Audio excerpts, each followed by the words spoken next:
Doctor હિન્દુસ્તાનની સંસ્કૃતિ અને બીજી વાત કરીએ તો જે અમેરિકાની સંસ્કૃતિની બેની જે તુલના કરવાની થાય તો ચોક્કસ અહીંનો જે સમાજ છે એ ડોક્ટરને બીજી નજરે ભગવાન તરીકે જોઈ છે. ત્યાં જે પ્રમાણ છે એ કદાચ કોઈ ભૂલ રહી ગઈ હોય તો તરત કોર્ટમાં જાય, દાવો મૂકે, ડોક્ટરને જેલમાં પુરાવે, એટલી હદે કટ્ટર હોય છે. જ્યારે અહીંયા આપણી સંસ્કૃતિ છે કે જે કઈ હોય તે આપણું નસીબ આમ સમજીને ક્યારે ડોક્ટરની સામે સમાજ કે વ્યક્તિ સંઘર્ષનો માર્ગ અપનાવતી નથી. એ આપણી ભારતીય સંસ્કૃતિ છે. અત્યારે તો એની પણ થોડી થોડી અસર હવે આવી રહી છે, પરંતુ એટલું ચોક્કસ કહીશ કે જયારે ડોક્ટર સમાજમાં બીજા બધા કરતા જુદા પડે છે. જેમ આપણે ઘણી વખત કાંઠા વિસ્તારના આપણા માછી સમાજના લોકો પાણીમાં જે રીતે કામ કરે છે, આપણે જમીન ઉપર હંમેશા રહીએ છીએ, એ લોકો પાણીમાં રહે છે, તેમાં પણ આપણો જે વ્યવસાય છે એ બીજા કરતા ભિન્ન એટલા માટે પડે છે કે તમે દર્દીનું જીવન બચાવવા તમામ તાકાત લગાડી દો છો, ત્યારે કોઈ સમય કે કોઈ પ્રસંગ કે કોઈ જોતા નથી. એ સૌથી મહત્વની વાત આ ડોક્ટરોને સ્પર્શે છે. મારી એક આ પાસે અપેક્ષા છે કે આજકાલ જે વાતાવરણ આપણને જોવા મળે છે, કદાચ 20-30 વર્ષ પહેલા ક્યાંક સંભળાતું નહીં હતું કે ભાઈ કેન્સર થયું ને મૃત્યુ થયું, પરંતુ વર્તમાન સ્થિતિની અંદર જે મૃત્યુ થાય છે એમાં ઘણી વખત હવે વખત સાંભળવા મળે છે કે કેન્સરના કારણે મૃત્યુ થયું. તો આપણે હું વિનંતી કરું છું કે આ બાબતે પણ રિસર્ચ કરવામાં આવે, સંશોધન કરવામાં આવે, આના મૂળમાં જવામાં આવે અને વધુમાં વધુ લોકો આમાં કેવી રીતે બચાવી શકાય એ પણ આપણા સમાજને બચાવવાનું કામ આપણા પાસે છે. ત્યારે ચોક્કસ આ દિશામાં પણ હવે વધુ લોકો વિચાર કરે અને સમાજને ફરીથી તંદુરસ્ત બક્ષવાનું કામ કરે. સમાજના લોકો કોઈ પણ રોગ હોય જે જીવલેણ છે એને કેવી રીતે બચાવી શકાય એ દિશામાં પણ આપણે નવા સંશોધનના માર્ગે પણ વધીએ અને તો જ સમાજની અંદર આપણે સાચી સેવા ગણેલી ગણાશે. આ તબક્કે આ સંસ્થા 25 વર્ષ પૂરી કરે છે. સંસ્થાના આગેવાનો આજે જે નિમણૂક થઈ છે આપણા ડોક્ટર મંગુકિયા અને બીજા આપણા મંત્રી તરીકે ડોક્ટર ડોગરિયા, આ બંને મિત્રોને શુભેચ્છા પાઠવું છું. એમના આ 2 વર્ષના કાર્યભારમાં એવો શુભેચ્છા એટલા માટે પાઠવું છું કે અત્યારનો સમય અને ભૂતકાળના સમયમાં બહુ ફેર છે. હવે સમયની સંપૂર્ણ સક્રિયતા સાથે કામ કરવું પડે છે, ન્યાય આપવો પડે છે. વસ્તી વધી છે, ડોક્ટર પણ વધ્યા છે. 25, 30, 40 વર્ષ પહેલા કઈ હોમિયોપેથિક અથવા તો આયુર્વેદના ડોક્ટરો શોધવા એ ઘડિયા ગાંઠિયા હોય છે. આજે તો ખૂબ મોટો ડોક્ટરોનો સુરત શહેરમાં જે રીતે આપણે વસ્તી વધારાની સાથે સાથે ડોક્ટરનું પ્રમાણ પણ ખૂબ મોટું થયું છે, ત્યારે આ સંસ્થાને પ્રગતિના ઉચ્ચ શિખરો સોપાન કરે એવા બંને મિત્રોને અભિનંદન પાઠવીએ, શુભેચ્છા પાઠવીએ કે સતત આ સંસ્થા વધુ ને વધુ આગળ વધે. અને આમ તો સામાન્ય રીતે જયારે હોસ્પિટલનું ઉદ્ઘાટન હોય ત્યારે આપણે શું આપણે અભિનંદન, આપણે એટલું જ અભિનંદન આપીએ છીએ. એવું કહેવાતું નથી કે તમારી હોસ્પિટલ ખૂબ સારી ચાલે, વધુ લોકો આવે, એવું આપણે ક્યારેય કહેતા નથી. પણ આપણે એટલું ચોક્કસ કહીએ છીએ કે જે કોઈ દર્દી જે નજીકમાં આપણે બચાવી શકાય એના માટે તમે સંપૂર્ણ સજ્જ રહેશો. એમ આ સંસ્થાને પણ એટલું કહી શકાય કે આવનાર સમયમાં જે અલગ અલગ પ્રકારના આપણી ત્યાં હોમિયોપેથિક, આયુર્વેદિક અને અનેક પ્રકારના આપણા ડોક્ટરો છે, ત્યારે આ પણ જે હિન્દુસ્તાનની જે આધ્યાત્મિક તાકાત છે તે જ રીતે હોમિયોપેથિક અને આયુર્વેદ આ બંનેનું વધુમાં વધુ ડેવલપમેન્ટ થાય અને વધુમાં વધુ ડોક્ટર આ દિશામાં આગળ વધીને વધુમાં વધુ દર્દીઓની આ દિશામાં સારવાર થાય કે આયુર્વેદ અને આપણું હોમિયોપેથિક એમાં દર્દીને આડઅસર ઓછી જોવા મળે છે. તો એ દિશામાં પણ આગળ વધીને વધુમાં વધુ દર્દીઓની સેવા થાય, વધુમાં વધુ આપ સૌ સમાજની સેવા કરો એવી અપેક્ષા સાથે આપ સૌને ખૂબ ખૂબ શુભેચ્છા, ખૂબ ખૂબ અભિનંદન અને ખૂબ ખૂબ વંદન. મોદીનો આપણે હું વિનંતી કરીશ સુરત શહેર ડોક્ટર સેલના સહકન્વીનર શ્રી રાયજીવાલાને કે તેઓ મંચ પર સ્થાન લેશે. સાથે જ સુરત જિલ્લાના ડોક્ટર સેલના કન્વીનર અને હોમિયોપેથ એવા ડોક્ટર ઘનશ્યામભાઈ રાવલને સ્ટેજ પર સ્થાન લેવા માટે હું વિનંતી કરીશ. અને આજના આપણા નવનિયુક્ત પ્રેસિડેન્ટ તેઓ પણ સુરત શહેર ભારતીય જનતા પાર્ટીના સહકન્વીનર છે ડોક્ટર ચેતનભાઈ, એની પણ અમે નોંધ લઈએ છીએ. હું વિનંતી કરીશ શ્રીમતી દર્શનાબેન જરદોશ સાંસદ શ્રીને કે પ્રસંગને અનુરૂપ તેઓ પોતાનું વક્તવ્ય આપશે. શ્રીમતી દર્શનાબેન. અધ્યક્ષ શ્રી અતુલભાઈ, ડોક્ટર વડીલ અમારા ભાવનાબેન, ચેતનભાઈ, કૌશિકભાઈ, હિંમતભાઈ, અતુલભાઈ, જગદીશભાઈ, રવિન્દ્રભાઈ, અન્ય મંચ, સન્માનીય મંચ, કેડી વાઘાણીજી, આમ તો બધા જ, કિશોરભાઈ લાખાણી, બધાના નામ બોલતી નથી, આદરણીય મંચ અને સભાખંડમાં ઉપસ્થિત 25મા વર્ષમાં રજત જયંતિ વર્ષના નવનિયુક્ત ડોક્ટર અને એની ટીમને અભિનંદન આપવા પધારેલા સૌ સ્નેહીજનો. ગઈકાલે હું ભાવનાબેન બારડોલી આપણો વક્તા શિબિર ચાલતો હતો. ત્યાં ગામડાની અંદર બધી બહેનો દૂર તાપી જિલ્લામાં ને બધે હોય અને આદિવાસી બહેનો અંતરિયાળ વિસ્તારમાંથી હતી, ચૂંટાયેલી બહેનો હતી, કોઈક વાર પ્રથમ વખત ચૂંટાયેલી બહેનો હતી, સરપંચ બહેનો હતી. એ લોકોને કઈ રીતે પોતે વિષય પ્રમાણે બોલવું અને કઈ રીતે સમાજની અંદર વચ્ચે જવું એના ટ્રેનિંગ ચાલતી હતી. એવો જ કંઈક અનુભવ આજે મને થઈ રહ્યો છે.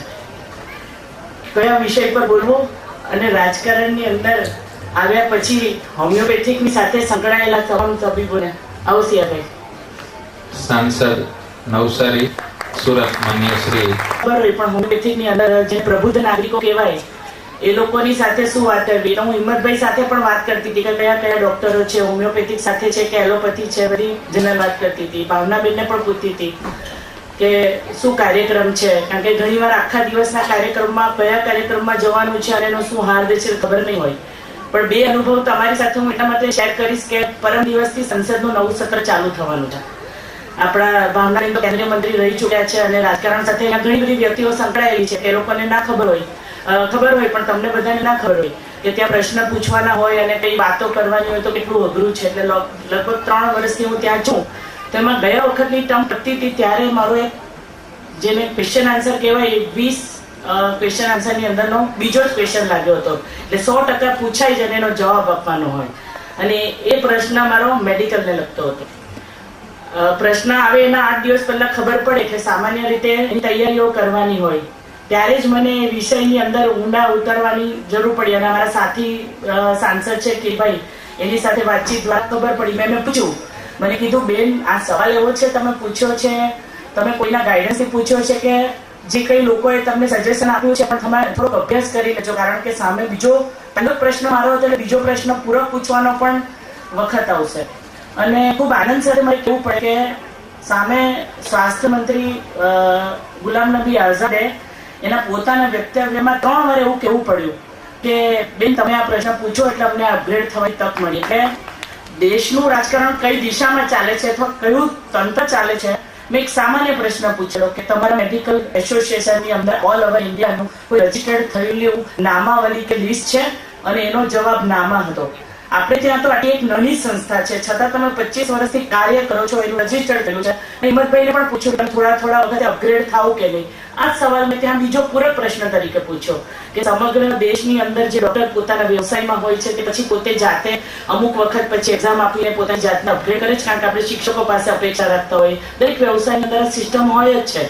તો એમણે એમ કહ્યું કે હિંમતભાઈ કહેતા હતા કે એવા લેક્ચર્સ હોય અને ચેતનભાઈએ પણ એમના વક્તવ્યમાં કહ્યું કે આવી રીતે એલોપેથી સાથે મળીને ઇમરજન્સી સર્વિસની અંદર, કારણ કે મને નથી લાગતું કે હોમિયોપેથિકમાં તો ઇમરજન્સી કોલ આવતા હોય પણ તમારા વ્યવસાયને અપડેટ થવાની તક મળે. પણ જે નમૂનો અમને ત્યાં પેશ થયો અને જે જવાબ મળ્યો એને યુટ્યુબ પર હું મૂકીશ મારી આખી ટેપ એટલે તમને જાણવા મળે કે કોઈ જ જાતનું કોઈ જ રજીસ્ટ્રેશન એવું છે નહીં.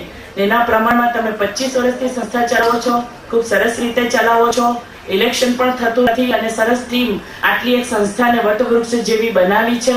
તો સમગ્ર ટીમને હું અભિનંદન પણ આપું અને એમ પણ કહું કે આવનારા વખતની અંદર તમને જે કાર્ય કરવાનું છે, તમે જે સમાજને સાથે લઈને ચાલવાના છો, જે ભાગીદારીથી તેમાં સારી રીતે તમારી જવાબદારી નિભાવો. અને જે મેં બીજી વાત કહી કે હવે મેડિકલ બિલ પણ આવી રહ્યું છે અતુલભાઈ, એટલે મને નથી ખબર એનો વિરોધ કઈ રીતે થઈ રહ્યો છે.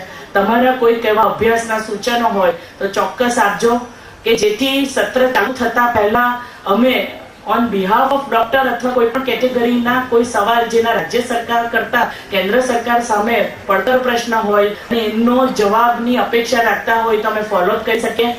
કારણ કે રાજકારણની અંદર આવ્યા પછી એવું જોયું કે આવા બુદ્ધિજીવી લોકોને ઘણીવાર એવું હોય કે કહેતા નથી હોતા કે પૂછે તો કહીશું. તો હું આજે તમને જાહેર મંચ પર હું અને CRભાઈ વતી અમે ઇન્વિટેશન આપીએ છીએ કે તમને કોઈક આવું સૂચન હોય, તમારા કોઈકને કોઈ એવી માંગણી હોય તો ચોક્કસ અમને માર્ગદર્શન આપજો.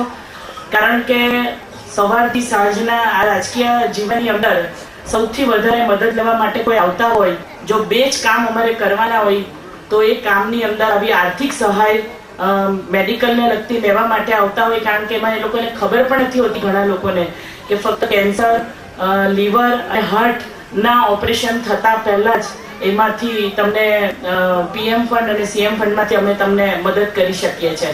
તમારા ધ્યાન પર પણ આ વાત હોય કે નહીં હોય, પણ એના એક ચોક્કસ નોર્મ્સની અંદર આ ઓપરેશન થતા પહેલા તમે અમારી આગળ રજૂઆત કરતા હો છો. કારણ કે દર અઠવાડિયે જ્યારે જઈએ 10 દિવસે અને ત્યાંથી કોઈકની 50,000, લાખની, 1.5 લાખની મેડિકલ સહાય લઈને આવે તો એના જેટલું જોબ સેટિસ્ફેક્શન મોટું કોઈ નથી હોતું. અને ઘરે આવીને કોઈ અજાણતામાં 2-5 હજાર રૂપિયા માંગ્યા અને આપણે નહીં મદદ કરી શકીએ કારણ કે ગ્રાન્ટમાંથી એવી સીધી મદદ નથી થતી હોતી તો દુઃખ પણ થતું હોય. કારણ કે અત્યારના જીવન ધોરણની અંદર જે રીતનું લાઈફસ્ટાઈલ બધાની થઈ ગઈ છે એટલે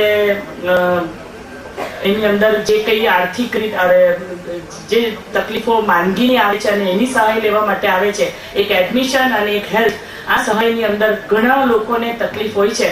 તો તમે તો એવા વ્યવસાય સાથે જોડાયેલા છો, ભણેલા ગણેલા છો, તો તમારા ધ્યાન પર આ વાત હોય તો એવા લોકોને તમે જરૂરિયાતમંદોને અમારા સુધી મોકલશો તો ખૂબ આનંદ થશે. હોમિયોપેથિકની ટ્રીટમેન્ટની અંદર પહેલી જ વાત એવી હોય છે ધીરજ રાખવાની, કે તમે આ વ્યવસાયની અંદર તમે ધીરજ રાખજો. કારણ કે સંજયભાઈ મને આવી ટ્રીટમેન્ટ માટે લઈ ગયા હતા એટલે અમારા માટે તો જરૂરી છે ને હું કરું પણ છું કે તમે સૌ ખૂબ ધીરજવાળા છો અને ખૂબ સરસ રીતે આ વ્યવસાયની અંદર તમે તમારા ગમતું કાર્ય કરી રહ્યા છો. તો અમારે લાયક કામકાજ જણાવજો. નવી ટીમને ખૂબ ખૂબ અભિનંદન. રજત જયંતિ વર્ષમાં જે કંઈ પરિવારજનો અહીંયા ઉપસ્થિત છે એ લોકોને પણ ખૂબ સરસ જીવનની શુભેચ્છા. Thank you very much. પ્રમુખ ડોક્ટર ચેતનભાઈ અને મંત્રી ડોક્ટર કૌશિકભાઈને ઉપસ્થિત સાંસદ માન્ય શ્રી CR પાટીલ સાહેબનું સ્વાગત અને અભિવાદન કરશે. વિનંતી કરીશ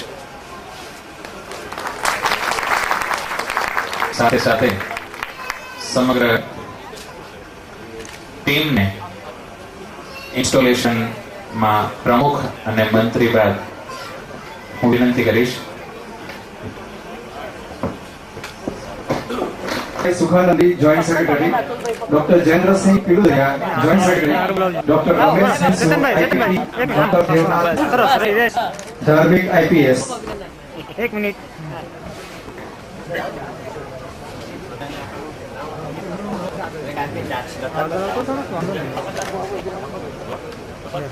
एक सेकंड आ सकते. ओके अभिनंदन.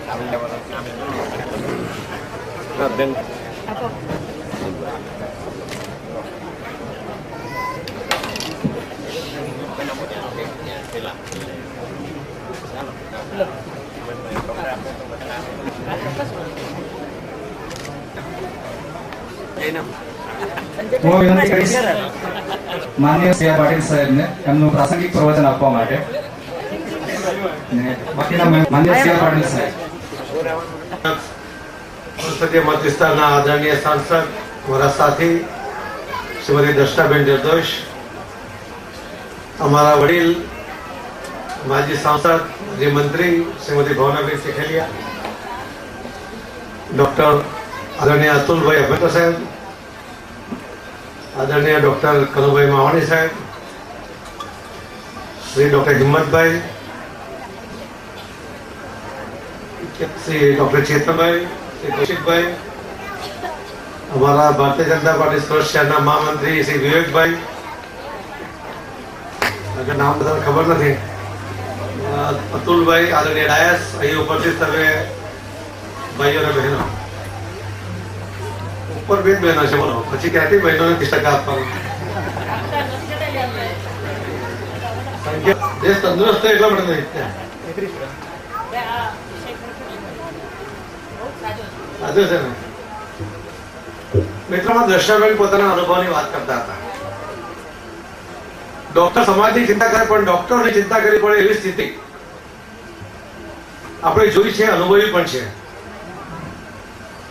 સમાજની અંદર ડોક્ટરનું એક અનેરું સ્થાન છે અને કઈ એમને એમ નથી મળ્યું. એના માટે ડોક્ટરોએ ખૂબ મહેનત કરવી પડતી હોય છે અને મહેનત પછી પણ ચોક્કસ પરિણામ સુધી પહોંચ્યા થાય તેની કોઈ ખાતરી હોતી નથી. પરંતુ મિત્રો, જેમ શિક્ષકોને સમાજે એક આદરણીય સ્થાન આપ્યું છે ગુરુ તરીકેનું, તેમ ડોક્ટરનું પણ દરેકના જીવનમાં એક અજનું સ્થાન હોય છે. પોતાના શરીરની કોઈ પણ ખામીઓને આખું શરીર ડોક્ટરને હવાલે કરીને એને સુધારવા માટે, એની અંદર થયેલો સડો દૂર કરવા માટે એ દવાથી કે ઓપરેશનથી એને સમર્પિત કરતો હોય છે. અને એટલા માટે જ્યારે પોતાનું શરીર ડોક્ટરને સમર્પિત કરતા હોય કે તમે આની પર પ્રયોગ કરો અને મને આ માટે સારો કરો, તો એ ખૂબ મોટો વિશ્વાસ જ્યારે વ્યક્તિ પર હોય તો જ આપી શકતો હોય છે. આપણે ઘણી વાર સિલેક્શન કરતા હોય ને કે ઓપરેશન કરવું છે તો કયા ડોક્ટર સારા છે, એટલે એમાં પણ આપણે સિલેક્શન કરતા હોય છે. એટલે ડોક્ટરો પર વિશ્વાસ છે, પણ એમાં વધુ વિશ્વાસો પણ છે એનો પણ પ્રયત્ન કરતા હોય છે. ઘણી વાર શહેરમાં એવા પણ બનાવો બન્યા, એ બનાવની અંદર કેટલાક ડોક્ટરો પર હુમલા થયા અને તે વખતે ડોક્ટરોએ સ્ટ્રાઇક પણ કરી. અમે ડોક્ટરોને મળીને અમને સમજાવ્યું કે ડોક્ટર સ્ટ્રાઇક કરે બહુ મગજમાં બેસતું નથી. એટલે સામાન્ય માણસની તંદુરસ્તી સાથે જ્યારે તમારો વ્યવસાય જોડાયેલો હોય ત્યારે તમારે તો તમને થયેલો અન્યાયને પણ ભૂલી જવું પડે. અને મને ખરેખર આનંદ થયો કે તે વખતે લગભગ 2000 ડોક્ટરોની સ્ટ્રાઇક પડવાની હતી, રેલી કાઢવાના હતા, પરંતુ અમારી વિનંતીને માન આપીને ત્યારે એમણે એ સ્ટ્રાઇક પણ વિડ્રો કરી, રેલીનો પણ કાર્યક્રમ રદ કર્યો અને ફક્ત આવેદનપત્ર આપ્યું હતું. પરંતુ અમે ત્યારે એમને પ્રોમિસ કર્યું હતું કે તમારું જે મુશ્કેલી છે એમાં ચોક્કસ સરકાર સહભાગી થાય, તમારા મનગમતો નિર્ણય આવે, તમે જે ઈચ્છો છો એ પ્રકારના બિલમાં સુધારા થાય. અને મને કહેતા આનંદ થાય છે કે જે એમની માંગણી હતી લગભગ એ પ્રકારની માંગણીઓને સંતોષવામાં અમે પણ નિમિત્ત બની શક્યા છીએ.